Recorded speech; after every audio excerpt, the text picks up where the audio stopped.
ஒரு நாள் இல்லைன்னா ஒரு நாள் இந்தியா மொத்தமாக முழிச்சுக்கும்.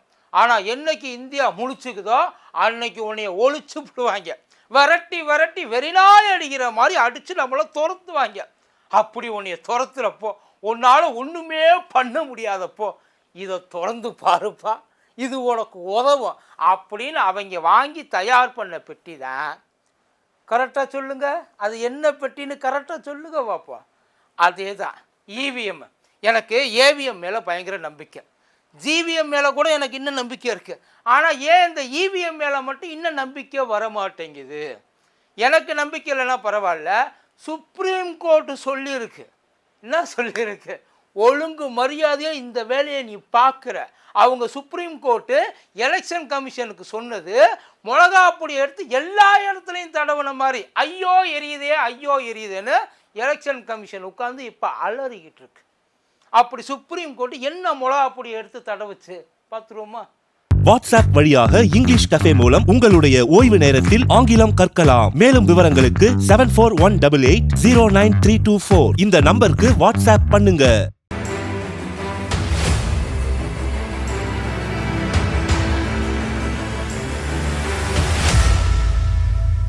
மதியம் நேருக்கு வணக்கம். இது மதியம் தொடர்பாக நான் கூத்தடி கோபி. எல்லாரும் இப்போ எந்த மைண்ட் செட்டில் இருக்காங்கன்னா, எனக்கு என்னமோ இந்த எலெக்ஷன் கமிஷன் மேலே எந்த நம்பிக்கையும் இல்லைப்பா, இவங்க பண்ணுற கூத்துக்கு அநேகமாக எலெக்ஷனை மொத்தமாக கேன்சலே பண்ணாலும் பண்ணி விடுவாங்க. நடக்கிறதுக்கு முன்னாடி நடந்தால் கூட பரவாயில்ல, கேன்சல் பண்ணால் நடந்து முடிஞ்சதுக்கப்புறம் கேன்சல் பண்ணாலும் பண்ணி விடுவாங்க அப்படின்ற ஒரு மைண்ட் செட்டில் உட்காந்துருக்காங்க. ஏன்டா இப்படி பேசுகிற, வாயை பூரா குழக்கு, நாங்கள் எவ்வளவு எதிர்பார்த்துட்டு உட்காந்துருக்கோம், நீ மாட்டுக்கு ஓ இஷ்டத்துக்கு பேசிட்டு போயிட்டுருக்க, அபசகுணமா அப்படின்னு யாரும் என்னையை கேட்காதீங்க. இவங்க பண்ணுற கூத்து அப்படி. யாருக்கெல்லாம் இவிஎம் மிஷின் மேலேயும் எலெக்ஷன் கமிஷன் மேலேயும் நம்பிக்கை இருக்குது, நேர்மையாக நடந்து பார்க்கணும். முதல்ல அதை சொல்லிடுங்க. உங்களுக்கு நம்பிக்கை இருந்து ஒருவேளை நமக்கு தான் அப்படி தோணுதான்றது நம்மளும் வந்து தெரிஞ்சுக்கலாம் இல்லையா? நீங்கள் சொல்லிடுங்க, உங்களுக்கு எலெக்ஷன் கமிஷன் மேலேயும் இவிஎம் மிஷின் மேலேயும் நம்பிக்கை இருக்கா? கிட்டத்தட்ட எலெக்ஷன் கமிஷனும் எஸ்பிஐயும் ஒரே கேட்டகரியில் தான் மீட் ஆகிக்கிறாங்க. எஸ்பிஐ எப்படி எதையும் சொல்ல மாட்டேன்னு சொன்னிச்சோ அதே மாதிரியே எலெக்ஷன் கமிஷனும் இந்த இவிஎம்மை பற்றி எதையுமே சொல்ல மாட்டோம், சவாலை மட்டும் விட்டுக்குவாங்க, எங்களை யாராலையும் ஜாய்க்க முடியாது. முதல்ல இந்த இவிஎம் மிஷினை அதை பற்றி தெரிஞ்சுக்கணும். இவிஎம் மிஷின் மட்டுமே கிடையாது, அது கூட சேர்ந்து ஒரு கண்ட்ரோல் யூனிட்டு கூடவே விவிபேட், அதாவது voter verifying paper audit trail, அதுதான் வந்து விவிபேட். இந்த மூணு சேர்ந்தது தான் இந்த இவிஎம் எலெக்ஷன் ஓட்டிங் மிஷின். இப்போ இதோட ஹிஸ்ட்ரி நம்ம எல்லோரும் வந்து இப்போ ஒரு 10 வருஷமாக தான் பரவலாக பேசிகிட்டு இருக்கோம். ஆனால் இது வந்து 1977 ஆரம்பிச்சிருச்சு. அப்போயே அப்ரோச் பண்ணிட்டாங்க. 1977 ஆரம்பித்து 1979 வந்து ஓகேப்பா ஒரு மிஷினை பண்ணி முடிங்க அப்படின்னு சொல்லி அவங்களுக்கு ஆர்டர் கொடுத்து 1980 எல்லோரும் உட்காந்து ஒர்க் அவுட் பண்ணி சுஜாதா இருக்கார் இல்லையா, எழுத்தாளர் சுஜாதா, அவர் தான் இந்த எலக்ட்ரானிக் ஓட்டிங் மிஷின் இருக்குல்ல, இந்த எலக்ட்ரானிக் ஓட்டிங் மிஷினோட ஃபாதர், இந்தியாவோட ஃபாதர் அவர் தான். அவர் தலைமையில் தான் இது நடந்தது. 1982 வந்து அப்ளை பண்ணியிருக்காங்க அப்போ கேரளாவில் ஒரு எலெக்ஷனில். ஆனால் என்ன பண்ணிட்டாங்க, அப்போ கேரளாவில் காங்கிரஸ் தோத்துருச்சு, கம்யூனிஸ்ட் ஜெயிச்சிருச்சு. அப்போது 1982 அந்த டைமில் என்னாச்சு, இதை நாங்கள் ஒத்துக்க மாட்டோம், யாரை கேட்டு இவங்க கொண்டாந்து இந்த மிஷினை உள்ளே இறக்குனாங்க, மறுபடியும் ரீஎலெக்ஷன் வையின்னு சொல்லி மறுபடியும் ரீஎலெக்ஷன் வச்சு அப்போது காங்கிரஸ் ஜெயிச்சிருச்சு, கம்யூனிஸ்ட் தோத்துருச்சு. பேலட் டைப்பில் பேப்பரில் குத்துவாங்கல்ல, அப்போயே 1982 என்ன வேலையை பார்த்துருக்காங்க பாருங்கள். அதுக்கப்புறம் கொஞ்சம் கொஞ்சமாக வந்ததுக்கப்புறம் 1989 நினைக்கிறேன் ஓட்டு மொத்தமாக பாராளுமன்றத்தில் உட்காந்து எல்லாரும் ஒன்று சேர்ந்து சரிப்பா இனிமேல் நம்ம கொஞ்சம் கொஞ்சமாக இதை வந்து இம்ப்ளிமெண்ட் பண்ணுவோம் அப்படின்னு சொல்லி எல்லா இடத்துலையும் இம்ப்ளிமெண்ட் பண்ணிகிட்டு இருந்தாங்க. 1999 கோவாவில் அந்த சட்டமன்ற தேர்தலில் முழுக்க இவிஎம் மிஷின் யூஸ் பண்ணப்பட்டது. EVM machine 1999. பட் இதெல்லாம் நமக்கு பெருசாக பரவலாக வந்து தெரியல. ஏன்னா அதுக்கிடையில் அதை பற்றின ஒரு அவேர்னஸை அந்த டீமு எல்லா ஸ்டேட்டுக்கும் போய் எல்லா ஸ்டேட்டோட கட்சிகளுக்கும் போய் எக்ஸ்பிளைன் பண்ணி மக்களுக்கு போய் எக்ஸ்பிளைன் பண்ணி இதுக்கு பெருசாலாம் ரொம்பலாம் நீங்கள் சிரமப்பட வேண்டாம், ஒரு பொத்தான அமுக்கினீங்கன்னா போதும், குத்துறதுக்கு பதிலாக அமுக்கிட்டு போங்க அப்படின்னு சொல்லி அதில் இருக்க நிறை குறைகள் இது எல்லாத்தையும் வாங்கிட்டு அவங்க கொஞ்சமாக இம்ப்ளிமெண்ட் பண்ணிட்டு கொண்டு வந்தாங்க. ஆக்சுவலி எதுக்காக இந்த எலக்ட்ரானிக் இவிஎம்மை யூஸ் பண்ணாங்க அப்படின்னா டைமை சேவ் பண்ணுறது மட்டும் இல்லை, இது சில பல உண்மையிலே கான்ஃப்ளிக்ட்டுகளை ரிசால்வ் பண்ணுச்சு. அதாவது இப்போ நம்ம இந்த படத்துல எல்லாம் பார்ப்போம் இல்லைங்களா, ஆளுங்கட்சி இந்த எதிர்க்கட்சி இந்த ஏரியாவில் பவரான ஆளுங்க இவங்கெல்லாம் வந்து பூத்தில் உட்காந்துட்டு அவங்க அழிச்சாட்டியம் பண்ணிட்டு இருப்பாங்க. அவங்க இஷ்டத்துக்கு எடுத்து போட்டு குத்திட்டு அந்த பூத்தை ஆக்கிரமிப்பு பண்ணி வச்சுருப்பாங்க. ஸோ இதெல்லாம் எதுவுமே பண்ண முடியாதபடி பல விதமான விஷயங்களை அதில் கொண்டு வந்தாங்க. அவங்க நினச்சா போல நிப்பாட்டலாம், அதாவது ஒரு நிமிஷத்துக்கு மேலே 5 பேருக்கு மேலே போட முடியாது ஓட்டு, சரசரன்னு அமுக்க முடியாது, இந்த மாதிரி பல விஷயங்கள்லாம் இருந்தது. 2004 நாடாளுமன்றத்தில் என்ன பண்ணாங்க, நாடாளுமன்ற தேர்தல் இருக்குல்ல, ஒட்டு மொத்தமாக வாங்க அப்படின்னு சொல்லி அடிச்சு விட்டு எல்லாத்தையும் அங்கேருந்து அப்போலேருந்து தான் வந்து கொஞ்சம் கொஞ்சமாக அது எதுக்கு கொண்டு வந்தாங்கன்னா, இவிஎம் நல்லபடியாக நடக்கணும், துல்லியமாக வாக்குப்பதிவு பண்ணணும், இருக்கிற இம்சையெல்லாம் குறைக்கணும், எந்த விதமான ஒரு அதாவது அசம்பாவிதங்களோ எந்த விதமான குளறுபடிகளோ நடந்துடக்கூடாது அப்படின்னு சொல்லி தான் கொண்டு வந்தாங்க. ஆனால் அதை கொண்டு வந்து இவங்க அதை குளறுபடிக்காத இவங்க வச்சிருக்குது.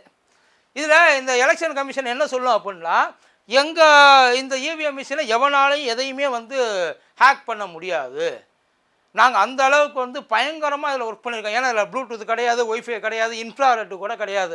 இது வந்து இண்டிபெண்ட் மிஷினு, யாரும் பக்கத்தில் போயிட்டு அதை வந்து மனசை மாற்றலாம் முடியாது. அப்படி சொன்னது தான் 2009 ஹரிபிரசாத்னு ஒரு ஆள், ஹைதராபாத்தை சேர்ந்த ஒரு மனுஷன், அந்த இவிஎம் மிஷினை ஈஸியாக ஹேக் பண்ணி போடலாம்டா அப்படின்னு சொல்லி ஹேக் பண்ணி காமிச்சார் ஒரு இவிஎம் மிஷினையே. ஆனால் அதுக்கு அவங்க என்ன பண்ணாங்க தெரியுமா, பயங்கரமாக ஆக்ஷன் எடுத்தாங்க. அதை வந்து சரி பண்ணியிருப்பாங்க தானே நினைக்கிறீங்க? இவன் கண்டுபிடிச்சி சொல்லிவிட்டான், இவன் கம்ப்யூட்டர் இன்ஜினியர்லாம் கிடையாது, இவன் ஒரு களவாணி பைய அப்படின்னு சொல்லி அந்த ஆளை தூக்கி உள்ளே போட்டாங்க. அதான் நடந்தது.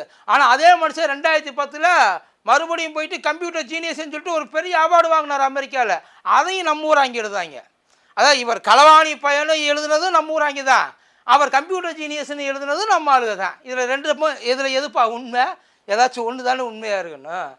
அது இல்லாமல் இப்போ 2019 ஆம் ஆத்மியை சேர்ந்த ஒருத்தர், ஐயா இந்த மிஷினை வந்து ரொம்ப ஈஸியாக ஹேக் பண்ணிப்போலாம், இவங்க கொடுக்குற அளவுக்கு பில்டப் இதில் ஒன்றுமே கிடையாது அப்படின்னு சொல்லி அதை எடுத்துக்கொண்டாந்து காமிச்சார். அதுக்கு என்ன தெரியுமா பதில் சொன்னாங்க, இங்கே பாருங்க இந்த வேலையெல்லாம் எங்ககிட்ட வச்சுக்காதீங்க, இது அவர் தயாரித்த மிஷினை, நாங்கள் தயாரித்த மிஷினாக இருந்தால் அதையெல்லாம் ஒன்றுமே பண்ண முடியாது, கொடுத்து பாருங்கள்.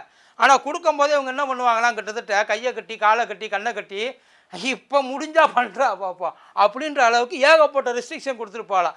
அந்த எலெக்ஷன் கமிஷன் சேலஞ்சு பண்ணுச்சு, முடிஞ்சா பண்ணிப்பார், உன்னால் முடியுமா? என்னை ஃப்ரீயாக ஒர்க் பண்ண விட்றா, நான் ஹேக்கு பண்ண வந்துட்டேன்னா எனக்கு ஏது ரூல்ஸு, ஐ ஆம் ஃப்ரீ பேர்ட், ஏன் இஷ்டத்துக்கு பண்ண விட நான் பண்ணி காட்டேன். அப்படிலாம் முடியாது, என் கண்ணு முன்னாடி நீ காரை திருடணும், ஆனால் நாங்கள் சுற்றி உன்னை கட்டி போட்டு வச்சுருப்போம், நீ எப்படி காருக்குள்ளே போகிற நாங்கள் பார்ப்போம். அப்படி தான் அங்கே உட்காந்துச்சு. இதில் அல்டிமேட்டாக இன்னொரு விஷயம், நம்ம ஐயா சுப்பிரமணிய சாமி இருக்கார் இல்லைங்களா, சுப்பிரமணிய சாமி ஐயா அந்த இவிஎம்மை பற்றி அவர்கிட்ட கேட்டிருக்காங்க.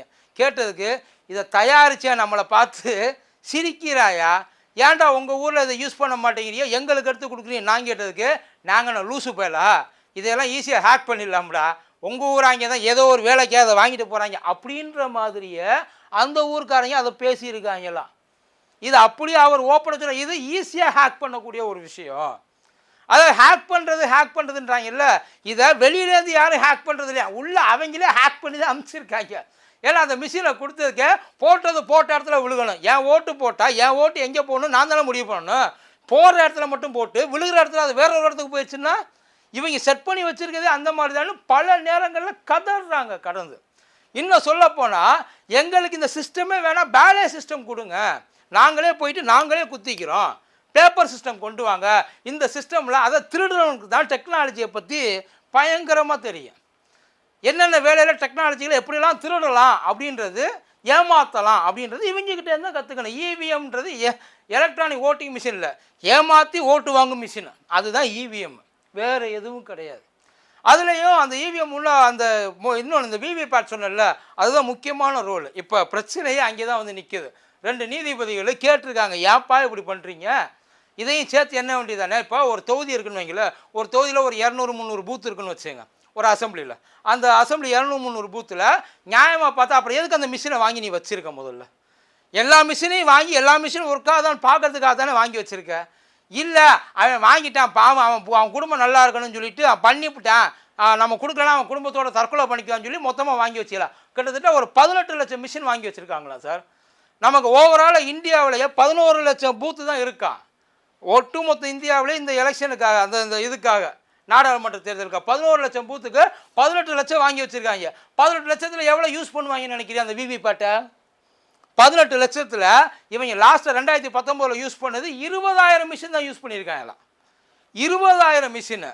அந்த 20,000 மிஷின் எவ்வளோ? அதாவது 11 லட்சம் பூத்தில் 20,000 மிஷின். அது என்ன கணக்கு நமக்கு இது வரைக்கும் ஒன்றும் புரியல. அந்த மிஷினில் ரேண்டமாக ஒரு தொகுதியில் 300 பூத்து இருக்குன்னா 300 பூத்துலேருந்து அதிகபட்சம் போனால் 4-5 இவ்வளவு தான். ஒரு பூத்துக்கு 5. 300 மிஷின்லேருந்து 5 மிஷினை சாம்பிள் எடுத்து நீ சாம்பிளை டெஸ்ட் பண்ணுறது வாங்கிறதுக்கு முன்னாடி பண்ணணும். வாங்கி வச்சுட்டு சாம்பிள் டெஸ்ட்டெல்லாம் இங்கே எடுக்கக்கூடாதுல்ல. அதை ஏப்பா பண்ண மாட்டேங்கிறீங்க, அதை கொண்டாந்து கொடுங்கப்பா அப்படின்னு கேட்டால் அதையெல்லாம் முடியாதுங்க, எங்களுக்கு அதுக்கெல்லாம் டைம் கிடையாது. எலெக்ஷன் கமிஷன் அப்படி என்னத்தை தான் பண்ணுது? நாட்டில் இருக்கிறதுல 5 வருஷத்துக்கு ஒரு தடவை வேலை பார்க்குறதுக்கே இவ்வளோ அலுப்பாக இருக்கான்னு உங்களுக்கு. ஏன் கூட ஒரு 10 பேர் எம்ப்ளாய் பண்ணுறது, கூட ஒரு 100 பேர் எம்ப்ளாய், ஆனால் ஒரு பர்மனெண்ட்டாக ஒரு 10,000 பேர் எம்ப்ளாய் பண்ணுங்கப்பா. ஆனால் இந்தியா பூரா ஒரு 11 லட்சம் பேர் வேலைக்கு இருக்கட்டுமே, நாங்களும் கொஞ்சம் திருப்தியாக இருப்போம்ல. 11 லட்சம் பூத்தில் 11 லட்சம் பேரை போடுங்கன்றோம். 5 வருஷத்துக்கு சம்பளம் பரவாயில்ல போயிட்டு போகுது. இதில் தானே நீங்கள் மிச்சப்படுத்தி எங்களுக்கு அள்ளி தர போறிய? அந்த 11 லட்சம் பூத்தில் ஆளை போட்டு என்னங்க கேட்டால் அதுக்கு உங்களுக்கு 4 மாதம் ஆகும், 8 மாதம் ஆகும், 10 மாதம் ஆகும், இன்னும் எங்களுக்கு தெரியவே தெரியாதுன்றாங்களா. எஸ்பிஐ சொன்னாங்கல்ல, எங்களால் அந்த டெக்னாலஜியெல்லாம் இப்போல்லாம் எடுத்துகிட்டு வர முடியாதுங்க, ரொம்ப கஷ்டங்க, நாங்கள் அதெல்லாம் பண்ண மாட்டோங்க, அதெல்லாம் 8 மாதம் 10 மாதம் ஆகும். வெறும் டேட்டாவை எடுத்து கொடுக்கறதுக்கு இவங்களுக்கு 10 மாதம் ஆகுன்றாங்க. வெறும் டேட்டா கிட்டத்தட்ட இதுவும் அதே தான். எண்ணி ஒரு நாள் வேலை. அதான் ஏப்ரல் 19 ஆரம்பிக்குது, ஜூன் 2ஆம் தேதி வரையும் முடியுது. இது இடைப்பட்ட காலகட்டத்தில் 2 மாதம். நாங்கள் கூட இன்னும் 2 மாதம் இருக்கிறோம், ஐயா 2 மாதமும் பிரதமராகவே இருக்கட்டும்ன்றோம்.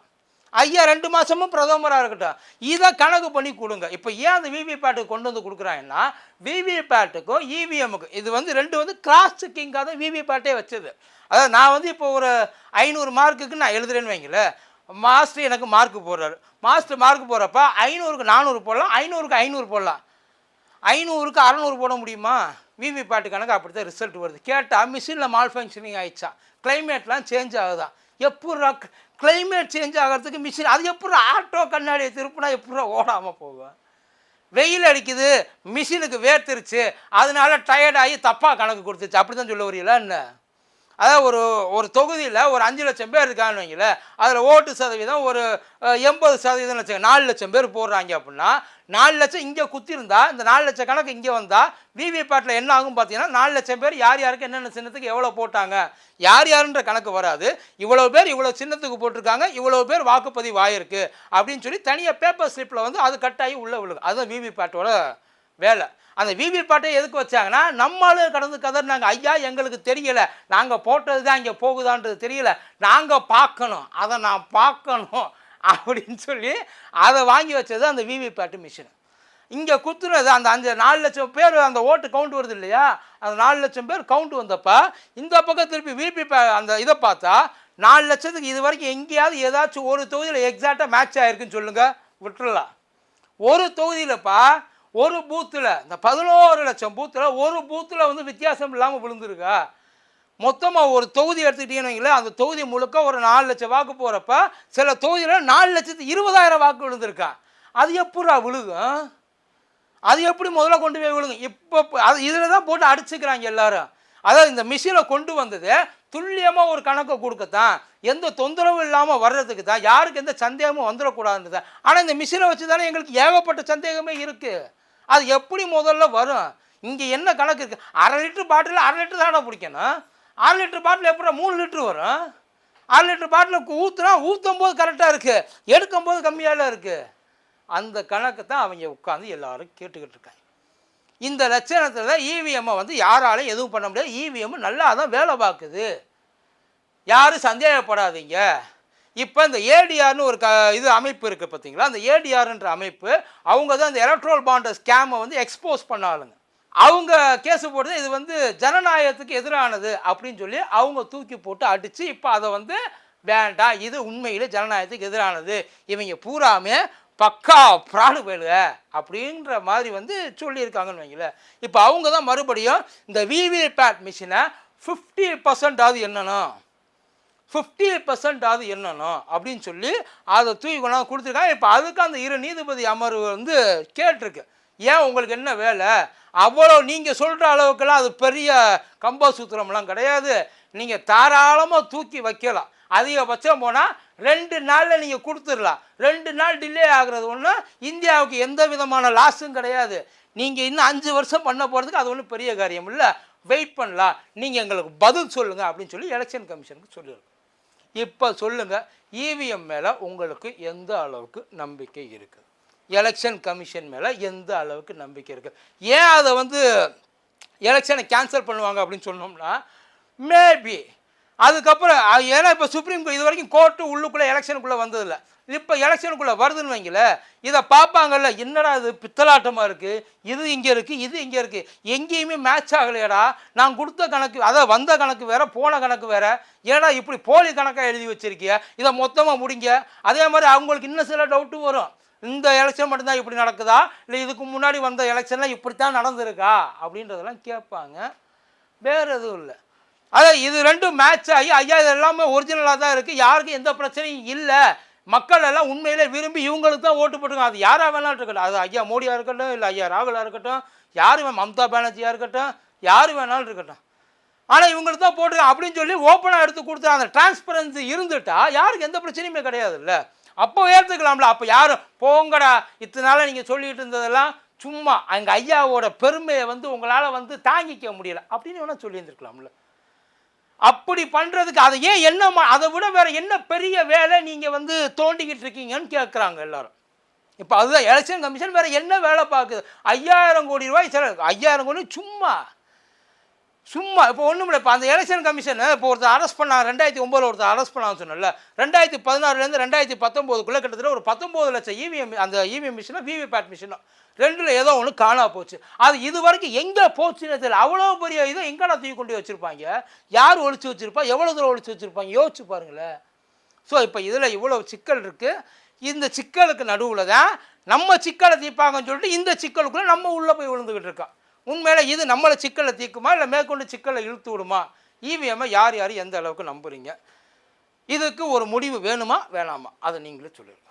நன்றி. வாட்ஸ்அப் வழியாக இங்கிலீஷ் கஃபே மூலம் உங்களுடைய ஓய்வு நேரத்தில் ஆங்கிலம் கற்கலாம். மேலும் விவரங்களுக்கு 7418809324 இந்த நம்பருக்கு வாட்ஸ்அப் பண்ணுங்க.